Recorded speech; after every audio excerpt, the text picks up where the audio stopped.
ಮೈಸೂರಲ್ಲಿ ಕ್ಯಾಂಪಸ್ ಟ್ರೈನಿಂಗಲ್ಲಿ ಇರೋ ಕಾರಣ ಸೊ ನಾನು ವಿಡಿಯೋ ಅಪ್ಲೋಡ್ ಮಾಡೋಕ್ಕಾಗಿಲ್ಲ. ಸೊ ಇವತ್ತು ಒಂದು ವಿಡಿಯೋ ಮಾಡಿ ಅಪ್ಲೋಡ್ ಮಾಡ್ತಾ ಇದ್ದೀನಿ. So coming back to the session.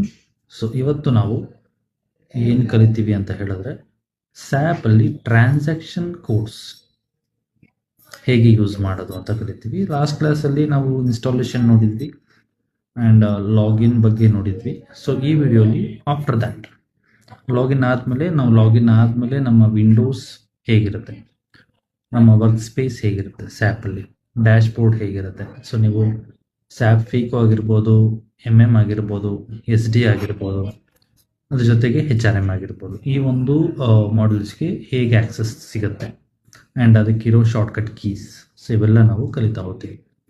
ಓಕೆನಾ? ಸೊ ಇದನ್ನು ಬಿಟ್ಟರೆ ನಿಮಗೆ ಶಾರ್ಟ್ಕಟ್ ಕೀಸ್ ಅಂತ ಹೇಳಿದ್ರೆ ನಿಮಗೆ ಒಂದೊಂದು ಪೇಜಸ್ಗೆ ನಿಮಗೆ ಒಂದೊಂದು ಕೋಡ್ ಅಂತ ಬರುತ್ತೆ. ಎಕ್ಸಾಂಪಲ್ ಜನರಲ್ ಲೆಡ್ಜರ್ ಕ್ರಿಯೇಟ್ ಮಾಡೋಕ್ಕೆ ಒಂದು ಕೋಡ್ ಬರುತ್ತೆ, ಅದೇ ರೀತಿ ಮೆಟೀರಿಯಲ್ ಇನ್ವಾಯ್ಸ್ ಮಾಡೋದಕ್ಕೆ ಒಂಥರ ಕೋಡ್ ಬರುತ್ತೆ. ಸೊ ಆ ಕೋಡ್ಸ್ನ ನಾವು ಹೇಗೆ ಯೂಸ್ ಮಾಡೋದು ಆ್ಯಂಡ್ ಆ ಲಿಸ್ಟ್ ಆಫ್ ಕೋಡ್ಸ್, ನಾನು ಎಲ್ಲನೂ ಮಾಡೋಕ್ಕೆ ಹೋಗಲ್ಲ ಈ ಒಂದು ವಿಡಿಯೋದಲ್ಲಿ, ಬೇಸಿಕ್ ಮಾತ್ರ ಮಾಡ್ತೀನಿ. ಆ್ಯಂಡ್ ಅದನ್ನು ಬಿಟ್ಟು ಇನ್ ಫ್ಯೂಚರ್ ಇನ್ ಡೆಪ್ತ್ ಆಗಿ ಮಾಡ್ಯೂಲ್ ವೈಸ್ ನಾವು ಕಲಿತಾ ಹೋದಾಗ ಸೊ ನಾವು 1 by 1 ಎಲ್ಲದನ್ನು ಎಕ್ಸ್ಪ್ಲೇನ್ ಮಾಡ್ತಾ ಹೋಗ್ತೀನಿ. ಓಕೆನಾ?